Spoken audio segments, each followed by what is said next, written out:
जय श्री कृष्णा। कैसे हैं आप लोग फ्रेंड्स। आज की चर्चा काफ़ी महत्वपूर्ण होनी जा रही है, क्योंकि जैसे कि हम सभी लोग जानते हैं हमारे जीवन में धन का विशेष महत्वपूर्ण स्थान होता है। और ये जो जुलाई का माह है वहाँ आपके लिए चीज़ें एक विस्तार ग्रह के हाथों में हैं, यानी विस्तारकारी ग्रह राहुदेव महाराज। जैसा कि हम लोग जानते हैं पिछले लंबे समय से राहुदेव महाराज स्वयं के नक्षत्र शतभिषा से गोचर कर रहे थे। अब शीघ्र ही ये अपना नक्षत्र परिवर्तन करने जा रहे हैं। अब शतभिषा नक्षत्र में देखिए इनके कुछ ही दिन शेष बच गए हैं, उसके बाद में ये धनिष्ठा नक्षत्र से गोचर करते हुए देखे जाएंगे। राहुदेव महाराज जो कि वर्तमान समय में दसम स्थान में कारक होकर बैठे हुए हैं। कारक ग्रह जो होता है जिस स्थान पर होता है वहाँ पर अपना श्रेष्ठ परफॉर्मेंस देने का प्रयास करता है।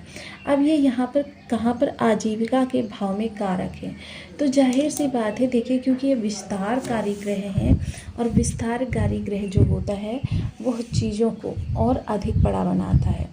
अब ये दसम स्थान है, दसम स्थान जो होता है वो आपकी आजीविका का होता है, यानी कि इस समय आपको जो जॉब कर रहे हैं उससे अच्छी जॉब प्राप्त हो सकती है या फिर उससे बेहतर आपके लिए अपॉर्चुनिटीज निकल कर आ जा सकती हैं। लेकिन धनिष्ठा का स्वामी कौन है? धनिष्ठा का स्वामी मंगलदेव महाराज है।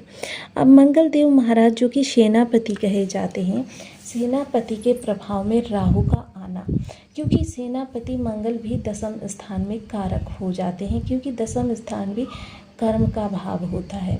और ऐसी स्थिति में यहाँ पर मंगल आकर बहुत अच्छा रिजल्ट करेंगे। अब देखिए एक ज्योतिषीय वर्ग इसको बहुत अच्छा नहीं मान रहा है।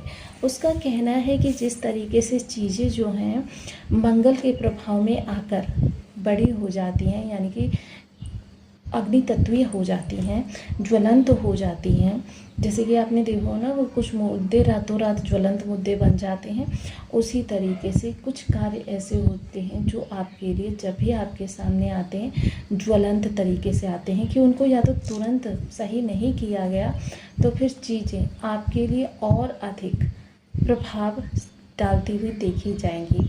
तो यहाँ पर राहु, क्योंकि राहु देखिए बहुत से लोगों को नेगेटिव प्रभाव दे रहे होते हैं, बहुत से लोगों को पॉजिटिव प्रभाव दे रहे होते हैं। अब नेगेटिव प्रभाव किन लोगों को देते हैं? देखिए कुछ लोगों के जन्म के समय ब्रह्मांड में उस ग्रह की ऊर्जा ही ऐसी होती है कि उस ऊर्जा को अगर नियंत्रित देखा जाए तो फिर वो ऊर्जा खराब प्रभाव ही देती चली जाती है जब तक कि उसको सही ना किया जाए। कभी कभी ग्रह ऐसे नक्षत्रों के प्रभाव में होता है जहाँ पर अगर उसको सही मार्गदर्शन ना मिले तो फिर वो चीज़ों को और अधिक जटिल प्रकार से देखने लगता है। देखिए राहु क्या है कि लोग और कुछ लोग कर्मास के द्वारा राहु को खराब किए होते हैं। जैसे मान लीजिए कोई किसी की निंदा कर रहा है, वो व्यक्ति सामने नहीं है फिर भी उसकी हम निगेटिविटी में चर्चा कर रहे हैं, इसके अतिरिक्त किसी को उसके पद से हटा रहे हैं, बल्कि उसमें हमारा कोई भी लाभ नहीं है लेकिन उसको उसके पद से गिराने में लोगों की मदद कर रहे हैं, किसी पर मिथ्या दोषारोपण कर रहे हैं, किसी को झूठी गवाही दे रहे हैं, ये सभी कर्म जो होते हैं ये राहु को खराब कर सकते हैं। वैसे भी आजकल देखिए एक चीज़ ट्रेंड में है, लोग जब आपस में वार्तालाप करते हैं बेशक प्रेम के कारण ही, लेकिन फिर भी कभी कभी उसमें अपशब्दों का प्रयोग करते रहते हैं। और देखिए जब भी आप अपशब्दों का प्रयोग करते हैं ये आपके राहु को निगेटिव बना देते हैं। वहीं दूसरी ओर यदि चर्चा की जाए पॉजिटिव राहु की, पॉजिटिव राहु आपको out of the box thinking देते हैं। पुरानी रूढ़िवादी परंपराओं को तोड़कर किस तरीके से अपने लिए मार्ग को और ज़्यादा सुगम बनाना है, ये भी चीज़ें आपको राहु से ही प्राप्त होती हैं। अब वहीं राहु जब बल के पराक्रम के कारक ग्रह के नक्षत्र में गोचर करेंगे, जाहिर सी बात है यहाँ पर दोनों के लिए ही विशेष स्थान है, क्योंकि दसम स्थान जो है यहाँ पर दोनों ही ग्रह कारक और दिग्बली हो जाते हैं। तो यदि आपकी लग्न में 2 नंबर बना हुआ है तो ये राशिफल आपके लिए है। यदि कुंडली में कहीं भी चंद्रमा के साथ 2 नंबर बना हुआ है तो ये राशिफल आपके लिए। कुंडली ना होने की स्थिति में आप इसे नाम राशि से भी देख सकते हैं। यदि अभी तक आपने अपने इस चैनल को सब्सक्राइब नहीं किया है तो प्लीज़ सब्सक्राइब कर लीजिए, वीडियो को लाइक कर दीजिए, चैनल को शेयर कर दीजिए। इससे होगा क्या कि मैंने आने वाले हर वीडियो की नोटिफिकेशन मिल सकेगी आपको सबसे पहले। एक प्यारा सा कमेंट करना बिल्कुल ना भूलें, कमेंट से हमें बहुत मोटिवेशन मिलता है, हौसला मिलता है और ये पता चलता है कि आप और क्या जानना चाहते हैं। राहु दशम स्थान पर सबसे पहले आपके कार्य को अपग्रेड करेंगे और जब आपके कार्य को अपग्रेड करेंगे तो आपके कार्य की सराहना भी होगी, आपकी स्किल्स को इस समय पर सराहा जाएगा। और देखिए इस समय बहुत अगर नेगेटिव चीज़ कहूँ तो बहुत सारे कार्यों को संभालने के प्रयास में कुछ चीज़ें आपसे बिगड़ भी सकती हैं। इन चीज़ों का विशेष ध्यान रखें। ज़रूरत से अधिक अगर किसी भी जगह जिम्मेदारियां दी जा रही हैं, चाहे वो घर हो या आपका ऑफिस, दफ्तर, कर्म क्षेत्र, अगर जिम्मेदारियां दी जा रही हैं तो इस समय आपको थोड़ा सा अलर्ट रहना है। चीज़ों को और अधिक विस्तार अगर चाहिए तो आपको राहु से संबंधित इस चर्चा को पूर्णतः देखना पड़ेगा।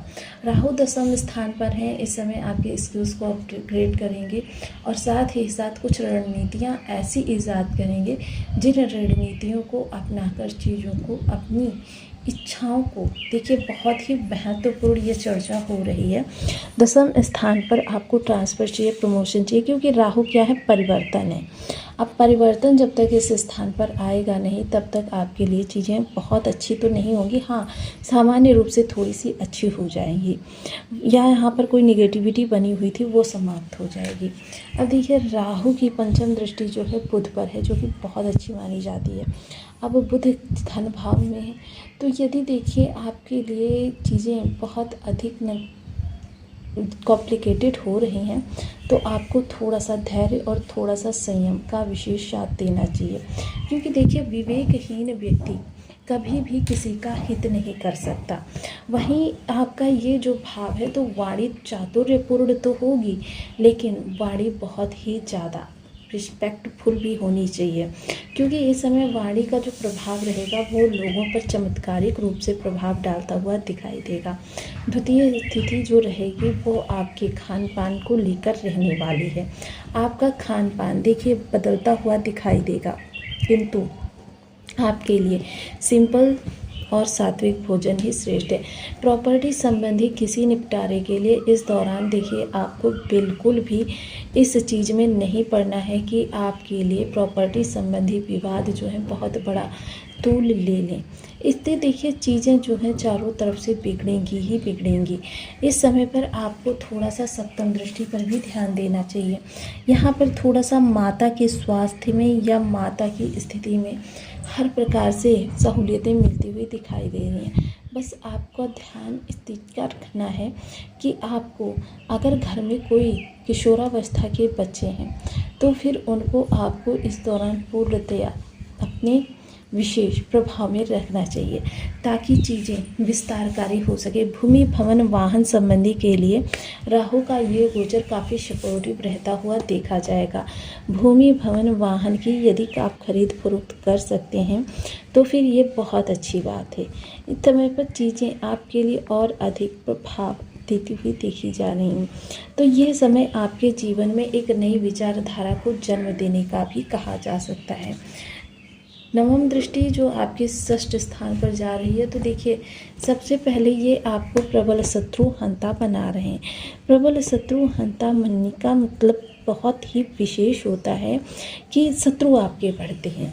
वहीं इस दौरान देखिए किसी भी प्रकार आप अगर किसी बुजुर्ग को देख रहे हैं या जमात द्वारा सताए हुए असहाय वर्ग को देख रहे हैं वो फिर आपके लिए चीज़ें और ज़्यादा प्रभाव देती हुई देखी जाएंगी। साथ ही साथ इस समय अगर मैं आपके कंपटीटर की चर्चा करूं, क्योंकि बैलेंस की राशि है आपका षष्ठ स्थान, सबसे पहले तो ये शत्रुता के लिए, क्योंकि देखिए अगर किसी भी प्रकार से प्रभाव जो है और अधिक प्रभावशाली बन जाता है। साथ ही साथ इस समय पर अगर हम चर्चा करें आपकी उन चीज़ों की जो ऋण से संबंधित हैं, देखिए ऋण देना और लेना दोनों ही इस समय आपके लिए अनुकूल हैं, लेकिन ऋण देने के मामले में भी ये गलती कभी ना करें, ऋण देने के मामले में भी ये गलती कभी ना करें। देखिए पहली बात तो इस दौरान आपको ऋण लेना ही नहीं है, और यदि बहुत आवश्यक हो ऋण लेना तो इस चीज़ का आप पहले से संकल्प ले लीजिए कि आपको दिन में कम से कम इतने रुपये अवश्य ही आपको दान करने हैं। तो ये उपाय आपके लिए बहुत ही बेस्ट माना जाता है कि आपके लिए चीज़ें और अधिक विस्तार लेती हुई दिखाई देंगी। तो सबसे पहले अगर यहाँ पर हम कहें कि आपके ऋण संबंधी चीज़ें जो हैं, फाइनेंशियल कंडीशन जो है वो राहु ने पूरी तरीके से संभाल दी है, तो आपको थोड़ा सा आश्चर्य हो सकता है, लेकिन देखिए बहुत ही विशेष प्रभाव इस समय पर आपके लिए चीज़ों का बढ़ता हुआ दिखाई देगा। सबसे पहले यदि चर्चा की जाए तो देखिए किसी भी ग्रह के प्रभावों को बढ़ाने के लिए और कम करने के लिए सबसे पहले हमें बीज मंत्र की मदद लेनी पड़ती है। ओम राम रावे नमः, इस बीज मंत्र का 2 माला 7 माला 11 माला का जप नियमित अपनी सुविधानुसार करना। शनिवार के दिन 10 अंधजनों को, देखिए शनिवार के दिन 10 अंधजनों को भोजन कराना भी उपाय की इस श्रेणी में ही आता है। वहीं यदि मैं चर्चा करूं आपके प्रभावों को और ज़्यादा विस्तार देने की, तो देखिए इसके लिए आपको करना क्या है, जो भी आपको अंग भंग लोग दिखाई दें या किसी भी तरीके से प्रभाव अपना अच्छा हो जाए फिर प्रभाव दे सकें। साथ ही साथ देखिए मैंने आपको काफ़ी समय पहले बताया था कि आपको इस समय पर कम से कम देखिए एक्वेरियम की मछलियों को भोजन नहीं कराना है। आपको नेचुरल किसी तालाब या पॉन्ड में जाकर वहाँ मछलियों को भोजन कराना है। इससे होगा क्या कि आपका राहु जो है आपके लिए शुभ पॉजिटिव होकर प्रभाव करने लगेगा, यह तो करने लगेगा। अब यहाँ पर राहु को थोड़ा सा और समझते हैं, क्योंकि देखिए राहु जो है मायावी तिलिस्म